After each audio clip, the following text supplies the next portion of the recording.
Olá pessoal, tudo bem com vocês? Hoje a gente vai ver um pouco de história do Brasil e eu vou falar para vocês sobre a crise do sistema colonial, que é o começo da história da independência do Brasil. A crise do sistema colonial é algo que acontece com todas as metrópoles europeias, acontece lá com a França, acontece com a Inglaterra, com a Espanha e também com Portugal, que é o momento em que as ideias iluministas, as mudanças ocasionadas pela Revolução Industrial, a própria independência dos Estados Unidos começam a inspirar ao redor do mundo sentimentos de descolonização, vontade de romper com a metrópole. E aqui no Brasil não é diferente. Só que aqui no Brasil a gente tem um agravante. A situação econômica de Portugal era muito terrível desde lá da restauração. Então, antes de falar sobre crise do sistema colonial, vou contar um pouquinho da história dessa crise econômica que Portugal está passando desde lá de 1640, quando Portugal se rebela contra a Espanha e faz uma guerrinha para pôr fim à União Ibérica. Em 1640, Portugal inicia um conflito contra a Espanha para se separar da Espanha e pôr fim à União Ibérica. É o período em que Portugal recupera sua independência depois daqueles anos todos, de 1580 a 1640, em que o rei de Portugal e o rei da Espanha foram a mesma pessoa. No caso, o Filipe II, depois o Filipe III, depois o Filipe IV, porque o pessoal é muito criativo para colocar nome nos reis da Espanha. Então essa guerra de restauração é uma guerra custosa para Portugal e que deixa a economia de Portugal um pouco combalida, um pouco prejudicada por causa dos custos da guerra. E ao mesmo tempo que essa guerra está rolando lá na Europa para separar Portugal da Espanha e por fim a União Ibérica, está acontecendo aqui no Brasil também a guerra de expulsão dos holandeses do Nordeste. O Nordeste era a área mais rica do Império Português, a área que gerava mais recursos para Portugal, que vinha do plantio de cana-de-açúcar e da produção de açúcar. E essa área foi tomada pelos holandeses lá em 1630, e os holandeses, portanto, passaram a produzir açúcar nessa região e o lucro deixou de ir para Portugal. Então Portugal, para recuperar essa região, o Nordeste brasileiro, tem que fazer uma guerra para expulsar os holandeses, e essa guerra acontece ao mesmo tempo da guerra de restauração, a guerra lá contra a Espanha. Portanto, são dois conflitos muito custosos que Portugal tem que enfrentar ali num período muito curto de tempo, entre 1640, quando começa a guerra de restauração, e 1654, quando finalmente os holandeses são expulsos do Nordeste do Brasil. Portanto, esses dois conflitos deixam Portugal endividado, numa situação financeira complicada, e depois de muito tempo ele retoma a sua área mais lucrativa, que é o Nordeste, mas isso também não significa muita coisa, afinal de contas, o que a Holanda aprendeu no Nordeste brasileiro durante os anos da ocupação, ela acaba levando para as ilhas do Caribe, para as Antilhas holandesas, e lá a Holanda começa a produzir um açúcar de melhor qualidade, mais barato que o açúcar português,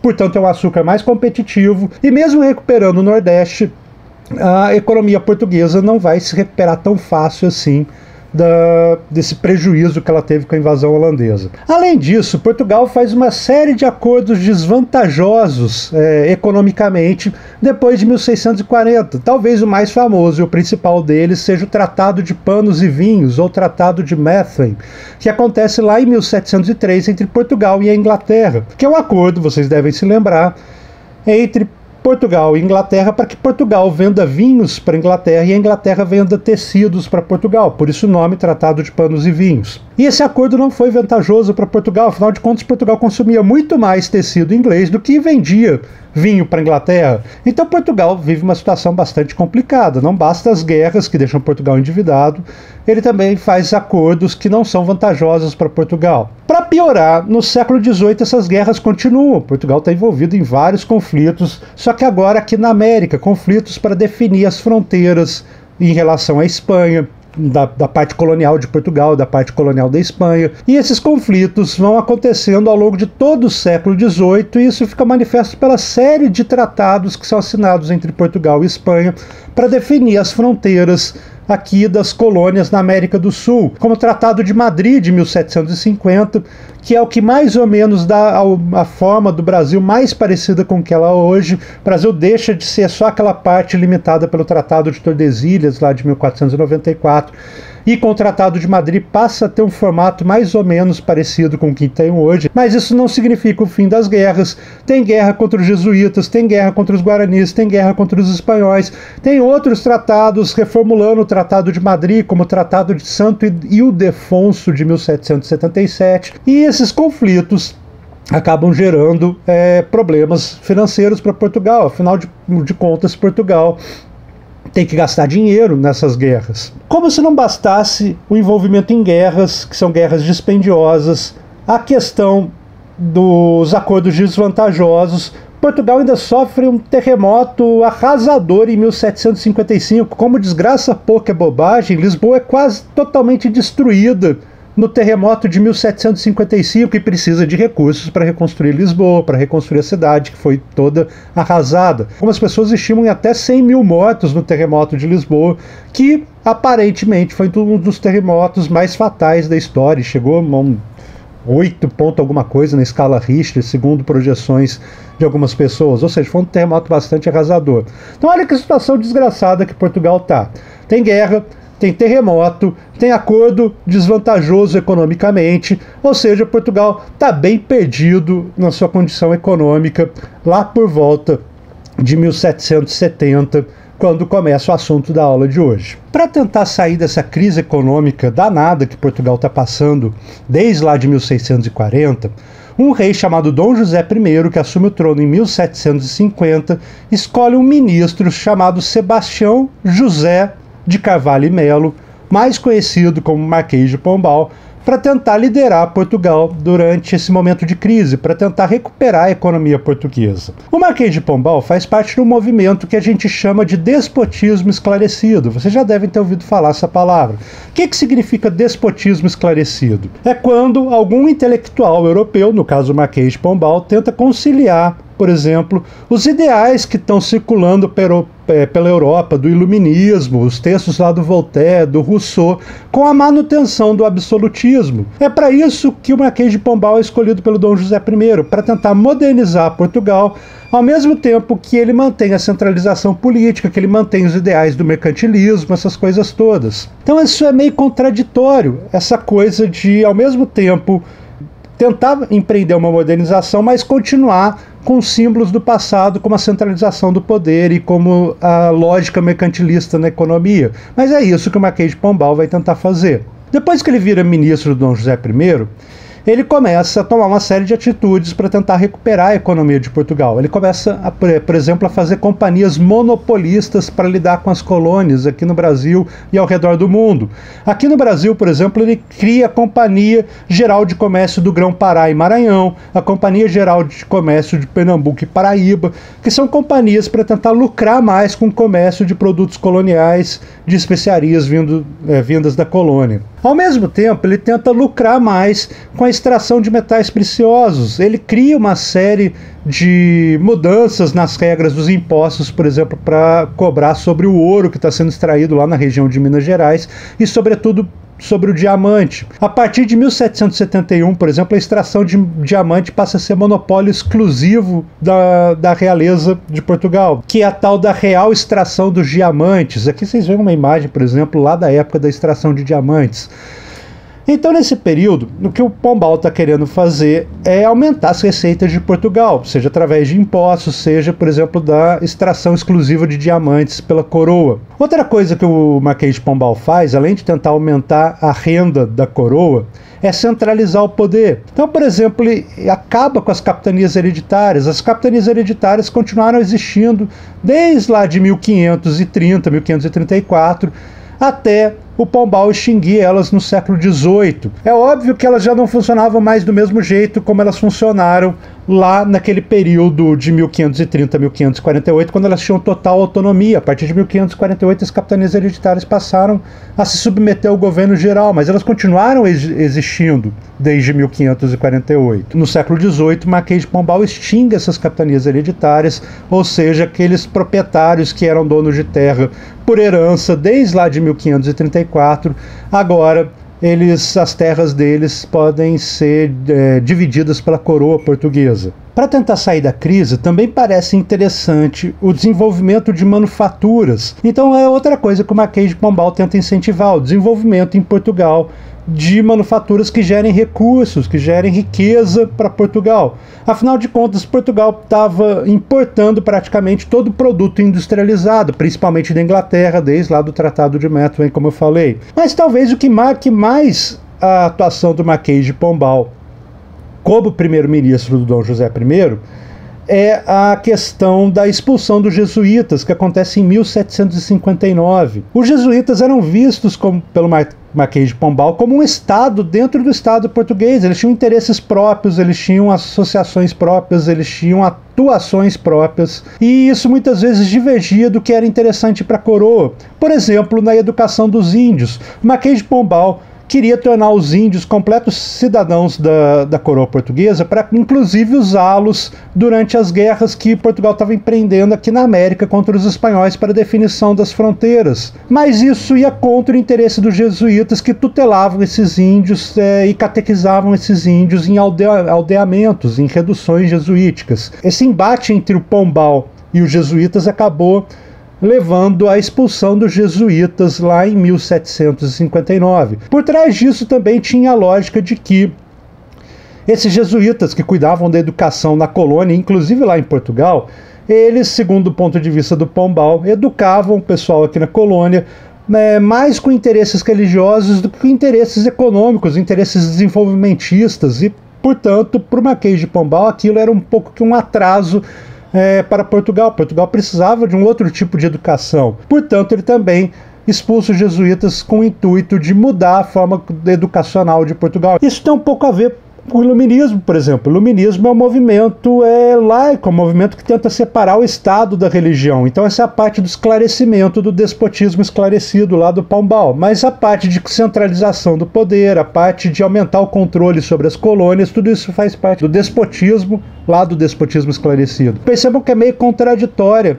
a atuação do Pombal, porque ele é um sujeito que está ali na passagem do tempo do antigo regime para uma época mais moderna. Então ele é símbolo desse momento aí em que ele toma atitudes modernizantes, mas ao mesmo tempo ele toma medidas bastante arcaicas, características do antigo regime. E daí o Pombal é aquele cara que estava tentando recuperar a economia de Portugal, tanto que o período em que ele ficou no poder a gente também chama o período das reformas pombalinas, de tantas mudanças que ele fez para tentar recuperar a economia de Portugal, mas parece que isso não deu muito certo. Inclusive, quando Dom José I morre em 1777, a Dona Maria I assume como rainha de Portugal, o Marquês de Pombal é retirado do poder, e daí o alcance das reformas pombalinas é meio limitado por essa mudança aí quando a Dona Maria assume, e acaba mudando várias das posturas que tinham sido indicadas pelo Marquês de Pombal. Todo o intuito do Marquês de Pombal, portanto, que acabou indo por água abaixo com a Dona Maria I, era revitalizar a economia portuguesa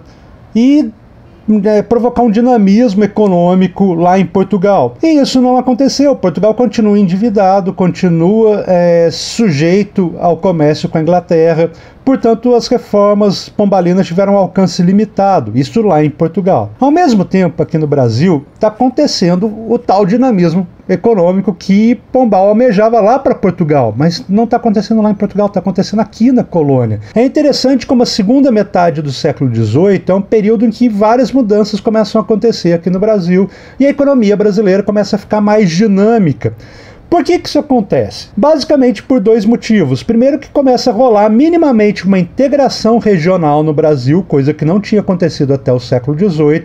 E segundo, porque começa a ter um mercado consumidor interno aqui na colônia, coisa que também não existia em larga escala até o século XVIII. Até o século XVIII, até o início do século XVIII, a economia brasileira, a economia colonial, era basicamente voltada para a exportação. Era a produção, por exemplo, lá de cana-de-açúcar no litoral do Nordeste, de algodão lá no Maranhão, de tabaco no sul da Bahia, ali no Espírito Santo. E tudo isso era voltado para o mercado externo, não era uma produção voltada para o consumo aqui na própria colônia. Tudo isso era produzido, embarcado e levado para a Europa, onde seria revendido e dar lucro lá para os portugueses. Com o surgimento da exploração do ouro, em 1693 se encontra ouro lá na região de Minas Gerais, começa uma imigração de gente de tudo quanto é lugar do Império Português e até de fora do Império Português para as minas, na tentativa de ficar milionário achando ouro, e começa, portanto, a ter uma vida urbana ali na região das Minas Gerais. Isso é muito interessante. Enquanto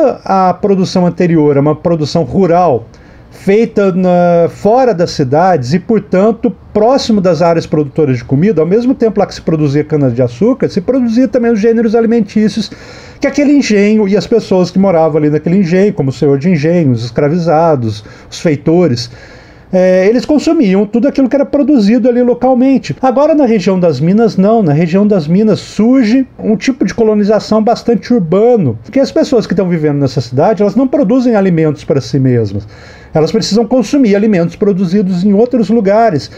E esse surgimento, portanto, dessa vida urbana na colônia acaba dinamizando e integrando minimamente que seja a economia da colônia, porque é necessário levar gêneros alimentícios lá para a região das Minas. E o que acontece então? Começam a surgir regiões que vão produzir gêneros alimentícios para levar lá para as minas. Por exemplo, o sertão da Bahia, que vai ter a pecuária. Essa pecuária tem como objetivo levar carne lá para a região das minas. A região do Rio Grande do Sul, que também vai ter pecuária, e essa pecuária também tem como principal mercado a região das minas. Para levar esses gêneros alimentícios produzidos em outros lugares para a região das minas, que surgem os tropeiros. Inclusive aqui vocês veem um quadro sobre os tropeiros. E esses tropeiros, portanto, vão levar produtos que são produzidos em outras regiões, lá para a região das minas, para que eles sejam consumidos lá. Não só a pecuária, como eu falei, que tem lá no sertão da Bahia, no Rio Grande do Sul, mas também a produção de mandioca, que acontece em São Paulo e é levada lá para a região das minas, onde é o principal mercado consumidor. Ou seja, começa a rolar uma integração ali regional.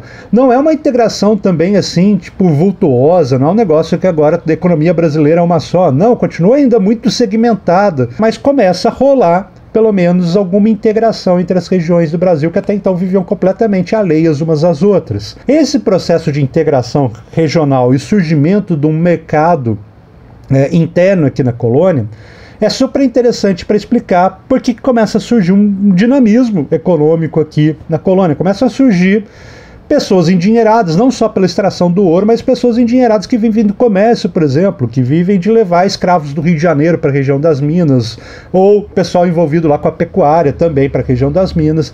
Começa a rolar riqueza acumulada aqui na colônia e não desviada lá para a metrópole. Outra coisa que provoca um dinamismo econômico aqui na colônia é o contrabando de escravos. O tráfico de escravos deveria ser feito exclusivamente, segundo a legislação da época, pelos portugueses. Eram eles que deveriam ir lá na África e trazer esses escravos aqui para a América e revender tendo lucro. Na segunda metade do século XVIII, ou mesmo antes até, principalmente no Rio de Janeiro, começam a surgir comerciantes que vão direto lá para a África e compram escravos lá na África e trazem para revender aqui no Rio de Janeiro, no mercado de escravos do Rio de Janeiro, que inclusive vocês conseguem ver uma imagem aqui do mercado de escravos no Rio de Janeiro. Esses recursos que até então iam lá para Portugal, porque eram comerciantes portugueses que traficavam os escravos, os escravizados, agora esses recursos começam a ficar no Rio de Janeiro e para a região das Minas, que começam a ter investidores ali que importam esses escravos do Rio de Janeiro para as Minas, tendo bastante lucro. Escravo é um bem caro na época. Esse recurso fica aqui na colônia, não vai lá para Portugal. Então o que está acontecendo é a acumulação de algum capital, também não é nada assim muito significativo, mas é algum capital que está ficando aqui na colônia, em vez de ser desviado para Portugal, beleza? Então Pombal não resolveu o problema da crise econômica lá em Portugal, mas aqui na colônia a gente começa a ter condições de um desenvolvimento econômico um pouquinho independente dos interesses portugueses. E isso é fundamental para entender a crise do sistema colonial. Por quê? Porque se começa a ter uma economia aqui na colônia que é divergente dos interesses portugueses, que não é o mesmo interesse que Portugal tem para a colônia, começam, portanto, a surgir interesses de comerciantes brasileiros, e esses interesses eventualmente estão em oposição aos interesses de Portugal. Com essa integração regional, com essa interiorização do Brasil, com o surgimento do mercado interno, começa a surgir, portanto, interesses locais. E esses interesses locais são que vão alimentar os movimentos separatistas que vão rolar a partir da segunda metade do século XVIII. Percebam que eu falei interesses locais e não interesses brasileiros. Por que eu disse isso? Porque não existe ainda, lá na segunda metade do século XVIII, início do século XIX, uma mentalidade que a gente possa chamar de brasileira. O pessoal que está manifestando oposição aos interesses portugueses, eles estão pensando muito localmente, eles estão pensando nos interesses de Pernambuco e região, nos interesses de Minas e região. Não existe ainda uma identidade nacional, não existe, na segunda metade do século XVIII, um pensamento do que é ser brasileiro. Na cabeça dessas pessoas, se eles não são portugueses, o que eles são mineiros, ou pernambucanos, ou baianos. Essa criação, essa identidade nacional não existe ainda. Ela só vai passar a existir lá na primeira metade do século XIX, quando, inclusive, institucionalmente, o Brasil já independente começa a se preocupar com essa construção dessa identidade nacional. Mas aqui, nesse período que eu estou tratando, não existe ainda essa identidade brasileira. O que existe são interesses e identidades locais. E essas identidades locais aparecem nos movimentos separatistas que acontecem no Brasil a partir ali de 1789, com a Inconfidência Mineira, que é o primeiro desses movimentos. Mas antes de eu falar dos movimentos separatistas, eu preciso contar para vocês qual é a diferença desses movimentos separatistas com os movimentos rebeldes que já tinham tido até então no Brasil, como, por exemplo, a Revolta de Felipe dos Santos, a Guerra dos Mascates. Esses movimentos de revolta anteriores não cogitavam a possibilidade de separação do Brasil ou das suas regiões em relação a Portugal, até porque os interesses das pessoas envolvidas nesse conflito estão muito ligados aos interesses portugueses. As pessoas se revoltam por causa do aumento de impostos, do fiscalismo exagerado de Portugal, mas no final das contas, a riqueza dessas pessoas que estão se revoltando lá no século XVII, no início do século XVIII, depende dos interesses dos portugueses. A partir da segunda metade do século XVIII, com a acumulação de recursos aqui, com o surgimento do mercado interno, começam a surgir interesses divergentes e agora as pessoas começam a perceber que os interesses da metrópole são contraditórios com os interesses locais e inclusive limitam as possibilidades de desenvolvimento local. E só aí, portanto, começam a surgir os movimentos separatistas. Então o que acontece antes da Inconfidência Mineira, os movimentos anteriores, é o que a gente chama de revoltas nativistas. São revoltas em que não se cogita separação da metrópole. Mas a partir da Inconfidência Mineira começam a acontecer esses movimentos que a gente vai chamar de movimentos separatistas ou movimentos emancipacionistas, que são dois nomes para a mesma coisa, que é quando, portanto, surge na cabeça das pessoas aqui na colônia que a gente deve se separar de Portugal, porque Portugal está nos sacaneando e limitando o nosso desenvolvimento. Coisas que também são importantes para se entender o movimento separatista, além, óbvio, do surgimento de interesses que são divergentes em relação à metrópole. Iluminismo, que está mostrando para o pessoal ao redor do mundo que se você não concorda com a autoridade, se a autoridade te parece despótica, é interessante você rever essa autoridade e romper com ela, caso necessário. Ou seja, o iluminismo dá aí uma teoria para as pessoas que estão cogitando se separar da metrópole, uma teoria que justifica, inclusive, movimentos separatistas, que diz que é legítimo, sim, lutar contra a metrópole. E segundo, o primeiro desses movimentos que deu certo, que é os Estados Unidos. Os Estados Unidos se torna independente lá em 1776, e daí ele vira uma chavinha na cabeça das pessoas nas colônias. Tipo, é possível. Se aconteceu nos Estados Unidos, a gente consegue fazer em outros lugares, aqui, por exemplo, em Minas Gerais ou na Bahia. Portanto, a independência dos Estados Unidos é o que surge lá no século XVIII, mostrando que é possível sim se rebelar contra a metrópole e ser bem sucedido. Então essas coisas alimentam os movimentos separatistas que acontecem no Brasil a partir da segunda metade do século XVIII. Vamos falar de três deles, que são os três que geralmente aparecem nas provas, que é a Inconfidência Mineira, a Conjuração Baiana e a Revolução Pernambucana. Três movimentos separatistas aí no final do século XVIII e comecinho do século XIX. Primeira coisa que eu tenho para falar para vocês sobre a Inconfidência Mineira é provavelmente a principal marca do movimento. É um movimento bastante elitista. Os envolvidos lá na Inconfidência Mineira de 1789 são membros da elite colonial, não são perrapados, não são professores de história. Por exemplo, quem são essas lideranças? O Tomás Antônio Gonzaga, que era poeta. Se ele fosse só poeta, talvez ele não fosse endinheirado, mas ele também era juiz, ele era ouvidor e, portanto, era um sujeito da elite colonial. O Inácio de Alvarenga Peixoto, que também era um ouvidor e ao mesmo tempo, ele era um grande proprietário de escravos na região do sul de Minas. Cláudio Manuel da Costa, que era minerador e poeta. O padre Rolim, que era filho de contratadores de diamantes, ou seja, uma pessoa bastante rica e também padre.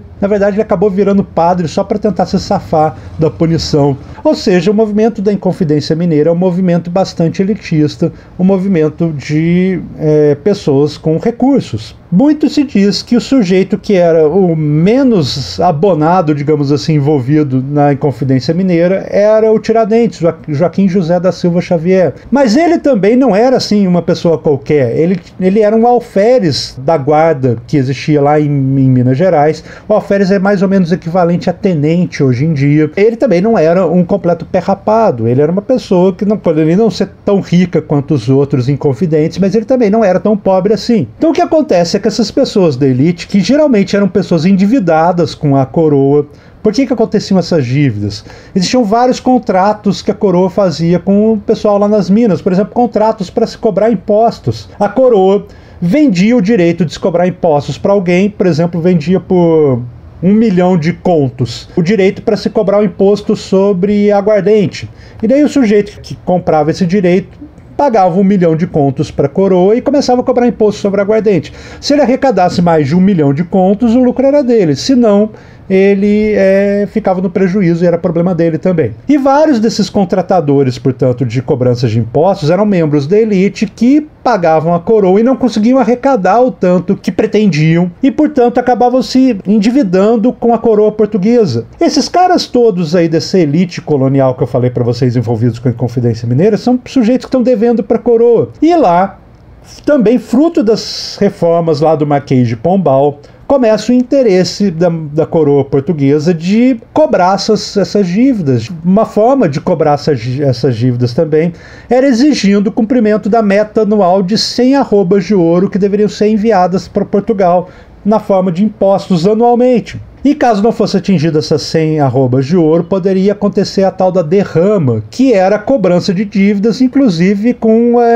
as autoridades coloniais tomando ouro ou outras propriedades de quem devesse dinheiro para a coroa. Portanto, a possibilidade da derrama, da coroa portuguesa cobrar essas dívidas que estavam acontecendo lá na região das Minas, deixou essa elite aí alvoroçada. E daí eles resolvem, portanto, fazer um movimento antes da derrama acontecer, para que eles não pagassem os impostos e também para que eles se separassem de Portugal. Afinal de contas, Portugal não estava interessado com o desenvolvimento das minas, e sim retirar a maioria de recursos das minas e levar para Portugal, mesmo que o pessoal das minas fosse prejudicado com isso. Começa a surgir um movimento, portanto, separatista ali na região das minas, liderado por essa elite colonial que deve para a coroa, mas que começa também a planejar um movimento de separação. O problema é que em 1789, um dos envolvidos no movimento da Inconfidência, um sujeito chamado Joaquim Silvério dos Reis, decide que ele vai delatar o movimento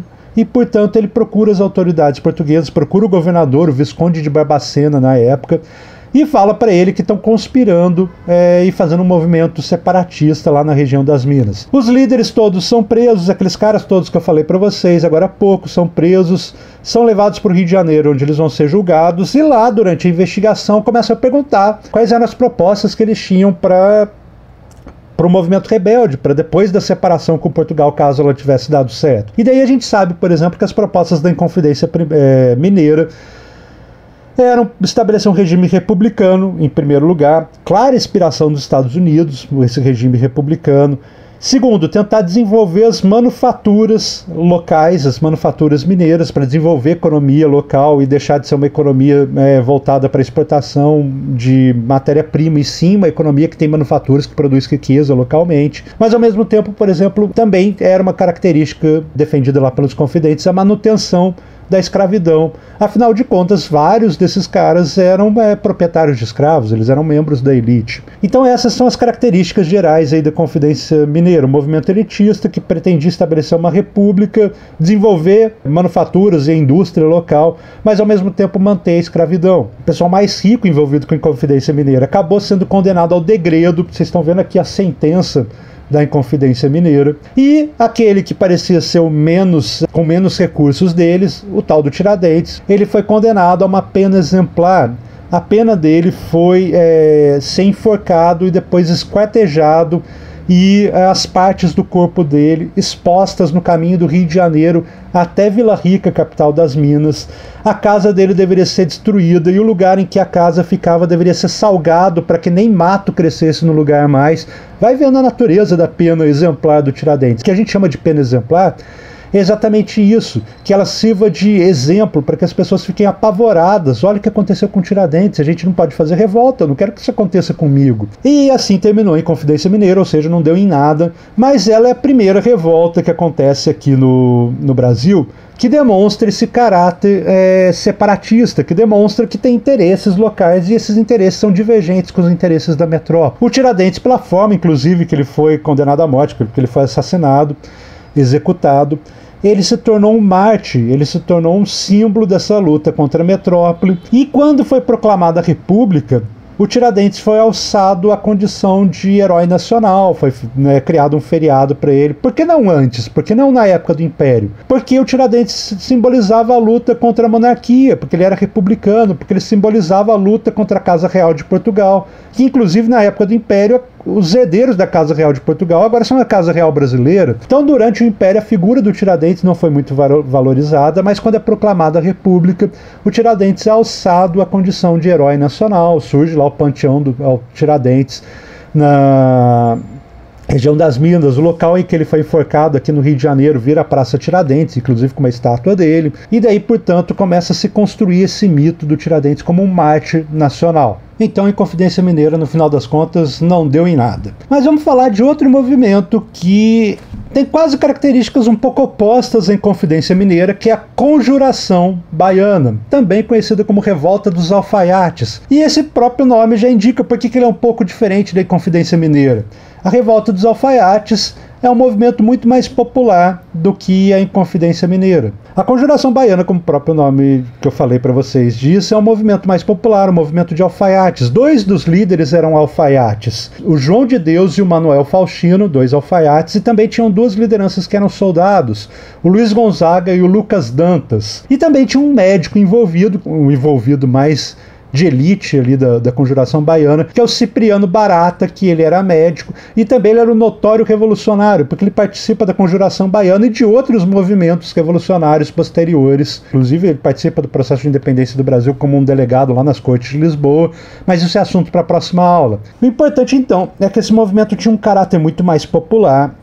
Lá na Bahia, era um movimento de classes mais baixas, de soldados de baixa patente, alfaiates, pedreiros. Eles são claramente influenciados pela Guerra de Independência do Haiti, que está rolando lá na época da Conjuração Baiana. A Conjuração Baiana é de 1798, e a independência do Haiti começa lá em 1791 e termina, se consolida em 1804, mas entre 1791 e 1804 está rolando essa guerra de independência do Haiti, a Revolução Haitiana. Aqui vocês veem, por exemplo, uma imagem da Revolução do Haiti, e a Revolução do Haiti ficou famosa porque ela é uma revolta de escravos. Os escravos lá do Haiti se rebelaram contra os brancos franceses do Haiti e expulsaram, botaram os brancos para correr. Isso inspirou o movimento da Bahia. Na verdade, isso espalhou meio que o temor nas classes dominantes, não só do Brasil, como na América Espanhola, porque se temia que outro Haiti acontecesse em outros lugares. Portanto, depois lá da independência do Haiti, se espalha um temor de revoltas escravas para os outros lugares, para o Brasil,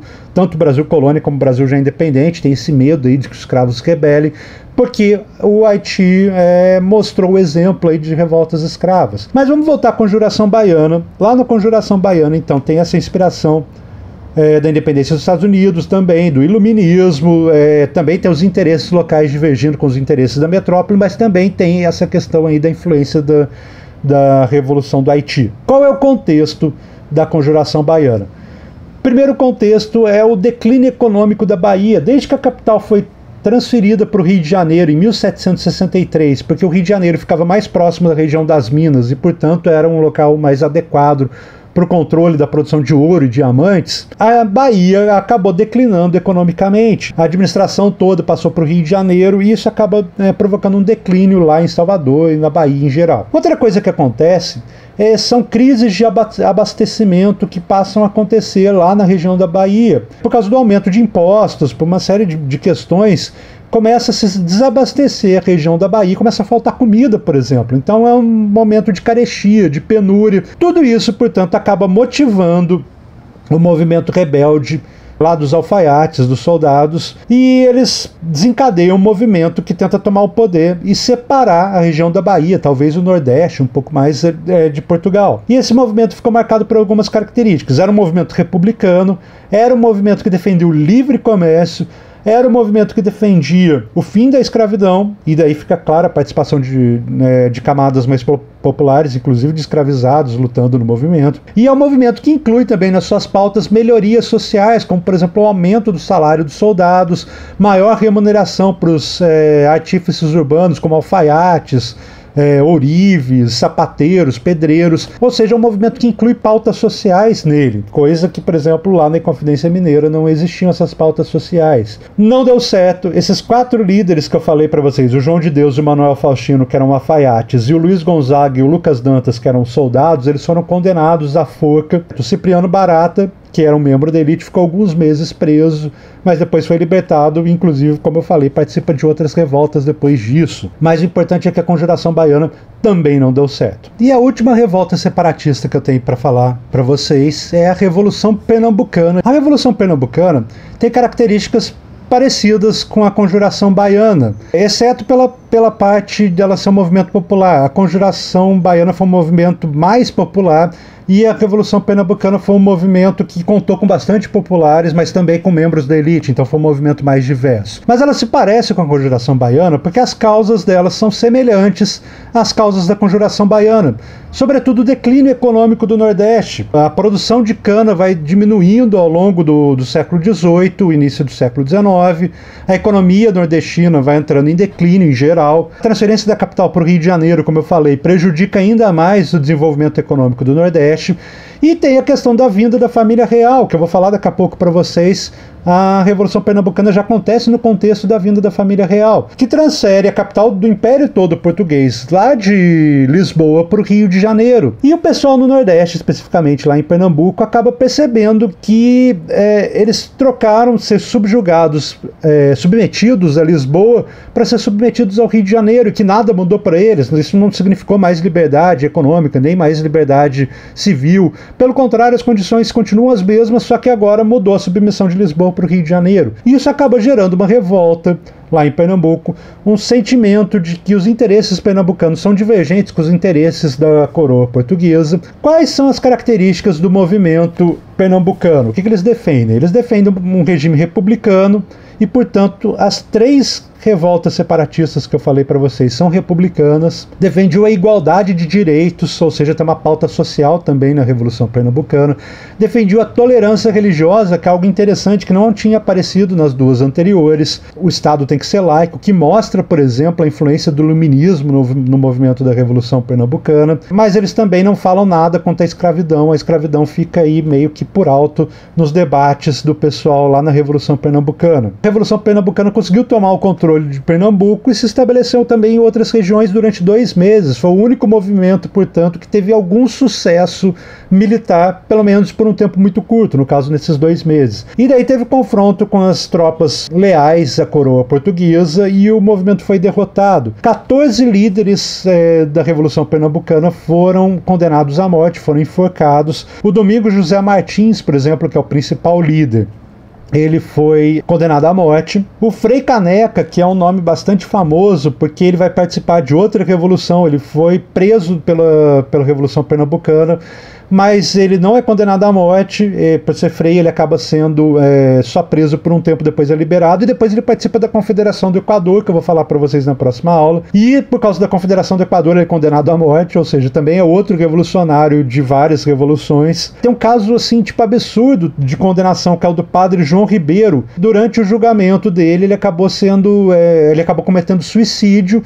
E ele foi condenado à morte porque ele não podia cometer suicídio. Como assim ele vai cometer suicídio se a gente nem julgou ele? Portanto, ele foi desenterrado depois de ter sido enterrado porque ele tinha cometido suicídio. E o corpo dele foi esquartejado para aplicar a pena que ele merecia, segundo o ponto de vista da coroa. É um caso muito bizarro esse. Também tem um caso interessante, que é a Bárbara de Alencar, que ela é considerada a primeira mulher a ser uma prisioneira política no Brasil. porque ela foi presa lá pela revolta de 1817. Ela é avó do José de Alencar, o escritor famoso que escreveu Iracema, o Guarani. Eu vou falar dele para vocês quando eu estiver falando sobre criação da identidade nacional aqui no Brasil. Mas, como dá para sacar, a Revolução Pernambucana também não deu em nada. As 3 revoltas que acontecem separatistas aqui no Brasil, portanto, têm características em comum: serem republicanas e não dar em nada. Mas, como eu adiantei agora há pouco, falta falar sobre a vinda da família real para o Brasil. Em 1807, acontece lá na Europa a Guerra Peninsular, que é a invasão das tropas napoleônicas da Espanha e de Portugal. O pessoal lá de Portugal se vê numa encruzilhada, afinal de contas as tropas napoleônicas são superiores às tropas portuguesas, Portugal vai ser invadido e eventualmente o Dom João pode ser preso e inclusive morto. E daí, portanto, Dom João VI, que na época era príncipe regente de Portugal, porque a mãe dele, a Dona Maria,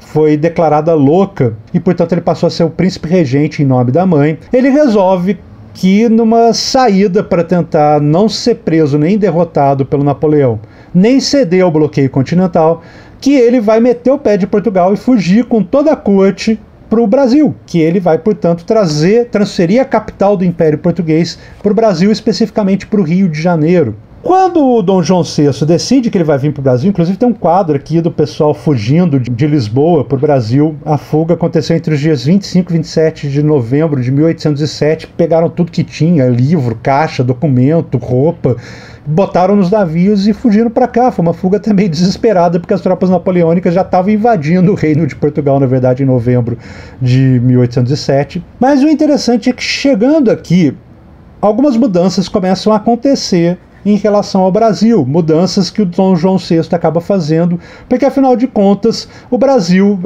vai passar a ser a sede de todo o Império, então precisam de melhorias aqui na colônia, e essas mudanças eu posso reduzir elas a 3 esferas que eu vou falar para vocês, que são as mudanças de natureza econômica, as mudanças militares e as mudanças na vida cultural e científica. Vou começar pelas mudanças econômicas aí desencadeadas pelo Dom João VI a partir de 1808. Primeira mudança: Dom João VI põe o pé no Brasil no dia 28 de janeiro de 1808, quando ele faz uma escala em Salvador, e daí ele sai do navio que ele está em Salvador, bota o pé em Salvador, olha para Salvador e decide que ele vai abrir os portos às nações amigas. O que isso quer dizer, o decreto de abertura dos portos? Que a partir de agora, a partir do dia 28 de janeiro de 1808, inclusive vocês estão vendo aqui o decreto de abertura dos portos, o pessoal aqui no Brasil pode vender os seus produtos para quem eles quiserem e não só para os portugueses. Eles podem vender os seus produtos para as outras nações, desde que essas nações sejam amigas. Na prática, a nação amiga era só a Inglaterra. Mas isso significa o fim do monopólio comercial, do monopólio colonial. Durante todo o período da colônia, os brasileiros só poderiam vender os seus produtos para os portugueses, para comerciantes portugueses autorizados pela coroa. A partir de agora, tem um livre comércio, entre aspas, porque é só para as nações amigas, mas se pode vender para quem você quiser. Passou um navio inglês querendo comprar cana-de-açúcar, querendo comprar açúcar, não tem importância, pode vender para eles. Outra coisa que o Dom João VI percebe quando ele chega aqui é que não tem manufatura nenhuma no Brasil. E como trazer produto manufaturado de Portugal para cá, ou da Inglaterra para cá, dá muito trabalho. Vai acontecer, na verdade, a maioria dos produtos vão vir desses 2 lugares, mas dá muito trabalho. Seria interessante, portanto, incentivar o surgimento de manufaturas aqui no Brasil. Só que era proibido ter manufaturas no Brasil durante o período colonial, para que elas não competissem com as manufaturas de Portugal e que, portanto, também não gerassem uma riqueza interna aqui no Brasil. Mas agora a situação é outra. Agora o príncipe regente está aqui no Brasil, portanto, a gente vai liberar o surgimento de manufaturas a partir de 1808. Inclusive tem diminuição de impostos para importação de matéria-prima, maquinário. Agora está liberado produzir riquezas aqui no Brasil. E, inclusive, o Dom João VI acaba fundando um banco quando ele chega aqui no Brasil, e a função desse banco é auxiliar no desenvolvimento dessas manufaturas brasileiras, emprestar dinheiro para quem queira estabelecer uma manufatura. Essas manufaturas, portanto, poderiam ir lá pegar empréstimos nesse banco, que é o Banco do Brasil, fundado em 1808, e com isso estabelecer as suas indústrias com esse dinheiro emprestado do governo. E daí tá tudo muito bom, tudo muito bem, as manufaturas do Brasil vão começar a se desenvolver, o Brasil vai começar a crescer, só que não. Por que só que não? Porque a Inglaterra Enquanto Dom João VI fugiu para o Brasil, ficou responsável pela defesa do Reino de Portugal. São soldados ingleses, inclusive a defesa toda de Portugal é entregue a comandantes ingleses que vão defender o Reino de Portugal da invasão do Napoleão. E, em troca, a Inglaterra espera algumas coisas como retorno dessa ajuda que ela está dando para Portugal para defender o Reino de Portugal das tropas napoleônicas. E daí chega a Inglaterra sorrateiramente e começa a tramar acordos com Dom João VI, que o Dom João VI se vê forçado a assinar. Esses acordos são dois, eventualmente eles aparecem até como um, que é o Tratado de Navegação e Comércio e o Tratado de Aliança e Amizade. Eventualmente vocês podem até ver a expressão Tratado de Navegação, Comércio, Aliança e Amizade, como se fosse um só, mas na verdade eles são dois. Dos dois de 1810. O que são estabelecidos nesses acordos entre Portugal e Inglaterra? No Tratado de Navegação e Comércio são estabelecidos os impostos que os produtos ingleses vão pagar para entrar no Brasil. E é super interessante que depois do Tratado de Navegação e Comércio ficou estabelecido que os produtos ingleses vão pagar 15% de taxa para entrar no Brasil, os produtos portugueses 16% e os produtos das demais nações amigas 24%. Olha que beleza, os produtos ingleses pagam menos impostos para entrar no Brasil do que os produtos portugueses. E além disso, os produtos ingleses são mais competitivos, são de melhor qualidade, então ninguém vai comprar produto de Portugal nem de outra nação, vai comprar só produto inglês, e daí o mercado brasileiro começa a receber aí uma quantidade absurda de produtos importados da Inglaterra desde então, por causa desse acordo do Tratado de Navegação e Comércio, que prejudica os comerciantes portugueses em favorecimento dos comerciantes ingleses. Afinal de contas, o Dom João precisava retribuir a forcinha que a Inglaterra está dando na Guerra Peninsular. Outro tratado que eu falei para vocês é o de Aliança e Amizade, também de 1810, e nesse tratado é super interessante que se estabelece lá as relações da defesa de Portugal e também do Brasil pela marinha inglesa, mas em troca a Inglaterra exige que Portugal se comprometa a começar a coibir o tráfico de escravos. O Tratado de Aliança e Amizade é o primeiro acordo em que aparece lá, ainda como Portugal, a futura limitação do tráfico de escravos. A Inglaterra já está pressionando em 1810 para acabar com a escravidão no Brasil. No final das contas, o Brasil se separou de Portugal, ainda demorou mais aí 78 anos para abolir a escravidão.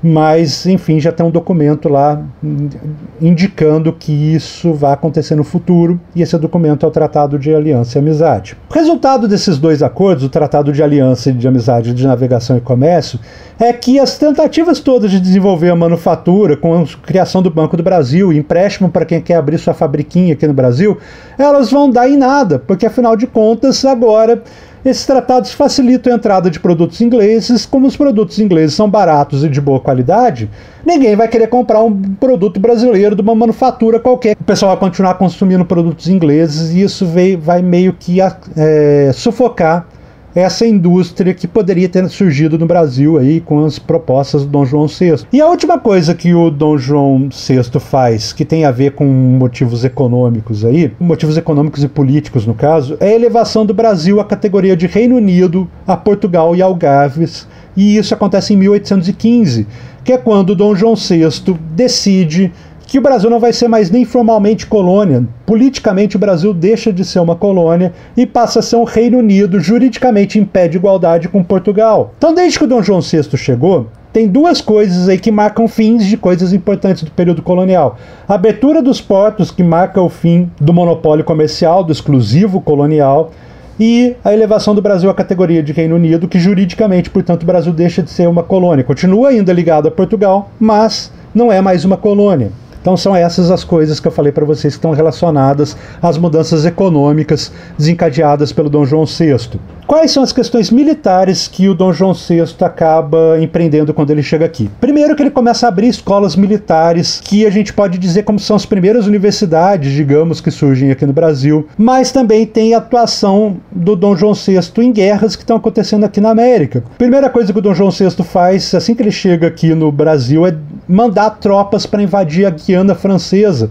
Pô, professor, mas por que a Guiana Francesa? Porque Portugal está em guerra com a França, Portugal está sendo invadido pela França, e daí, como resposta, portanto, as tropas portuguesas e brasileiras aqui no Brasil vão invadir a Guiana Francesa, e durante um tempo, inclusive, a Guiana Francesa ficou ocupada por tropas portuguesas, sendo a tal província de Caiena, uma região administrada pelos portugueses durante um tempo, fazendo parte, digamos, do Brasil. Mas o que marca mesmo a atuação militar do Dom João VI já aqui no Brasil é a Guerra Cisplatina, primeira Guerra Cisplatina, porque depois vai ter a segunda. Em 1811 começa lá no Uruguai, onde hoje é o Uruguai, na época era Banda Oriental, uma guerra para o Uruguai se separar da Espanha, do domínio espanhol. Quem lidera essa guerra lá no Uruguai é o general Artigas, e ele consegue expulsar as tropas espanholas lá da região da Banda Oriental, que hoje é o Uruguai. O Dom João VI, vendo tudo aquilo, pensa, interessante, né? Agora que ele surgiu uma regiãozinha ali bem enfraquecida, que não é da Espanha mais, então bora lá invadir e anexar aqui no Brasil. Então em 1816 o Dom João VI manda as tropas portuguesas e brasileiras invadirem a Banda Oriental, e o resultado disso é a anexação da Banda Oriental ao Brasil. Quando o Brasil se torna independente em 1822, o Uruguai vai junto com o Brasil. O Uruguai é uma província, no caso a província Cisplatina, vai junto com o Brasil. E em 1825 vai rolar a Segunda Guerra da Cisplatina, que é quando essa província do Brasil já independente resolve que quer se separar do Brasil, e acontece essa guerrinha de independência do Uruguai. O que é muito triste, o Uruguai teve que fazer duas independências para uma valer e conseguir finalmente a sua independência. A primeira da Espanha e a segunda do Brasil. E para bancar tudo isso também significou aumento de impostos, afinal de contas, quem tem que bancar essa guerra toda é a galera aqui no Brasil. Portugal está envolvido com as guerras napoleônicas, está envolvido com as guerras lá na Europa.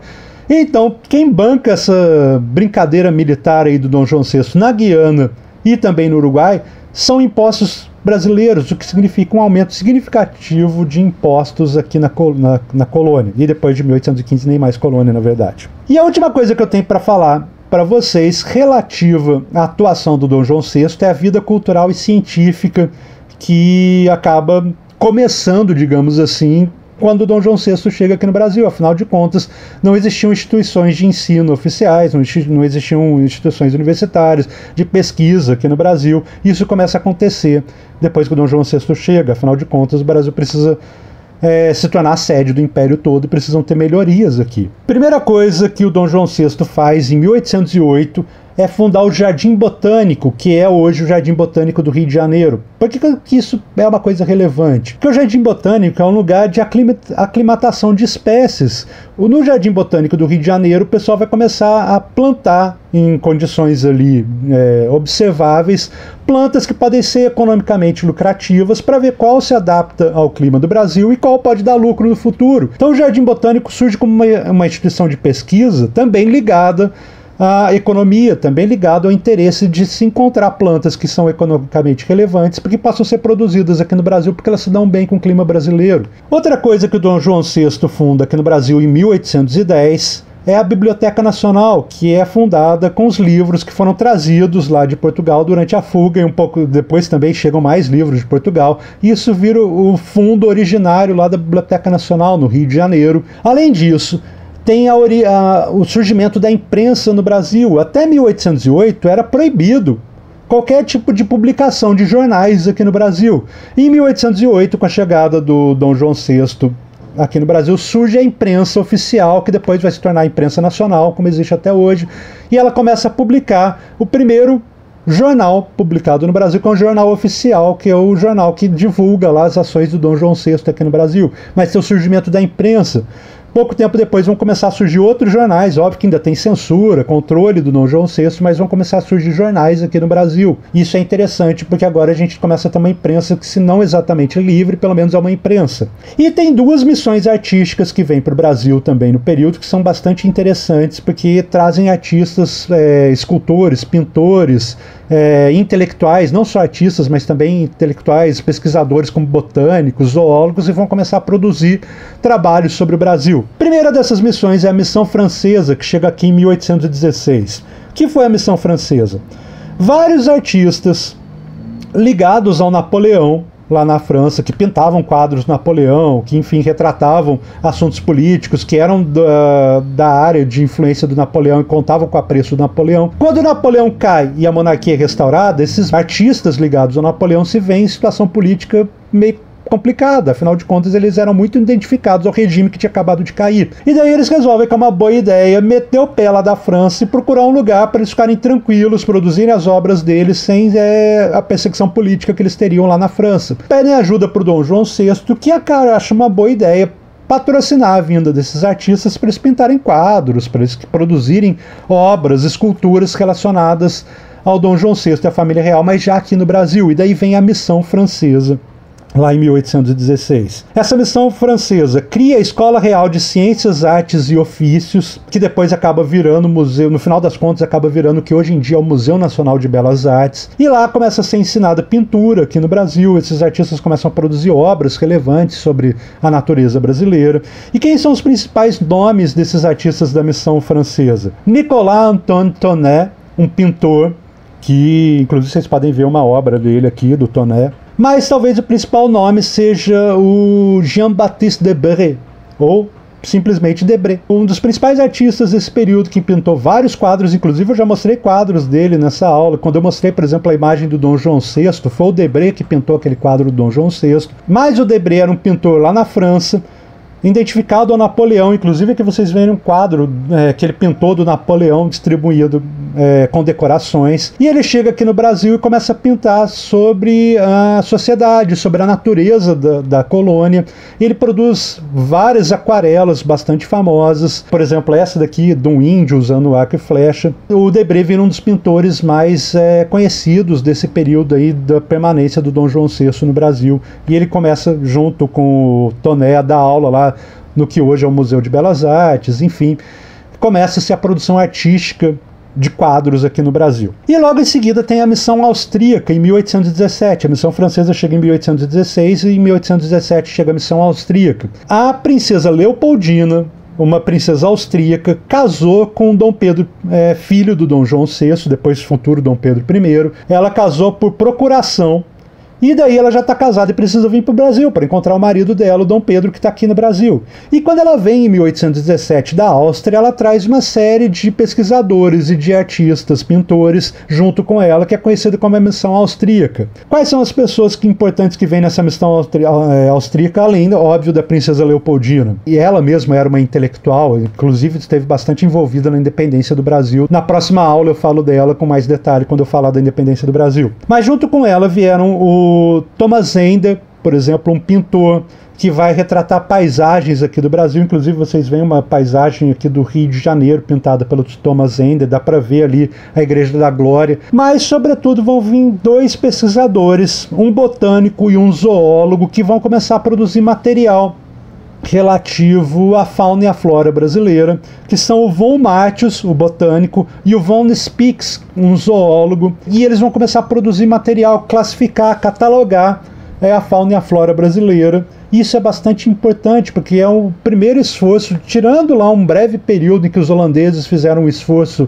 de catalogação da fauna e da flora brasileira, esse vai ser o primeiro trabalho de maior dimensão a estudar a fauna e a flora brasileira, com os intelectuais que vieram junto com a missão austríaca, junto com a princesa Leopoldina. Bom, pessoal, basicamente isso era tudo que eu tinha para dizer para vocês sobre esse período aí em que a colônia entra em crise, em que estão se criando as circunstâncias que vão levar à independência do Brasil. Espero que vocês tenham gostado. Se vocês gostaram, não deixa de curtir esse vídeo, não deixa de se inscrever no canal, e na semana que vem a gente tem mais uma aula aí falando sobre a independência do Brasil. Bom, pessoal, abraço, foi um prazer revê-los.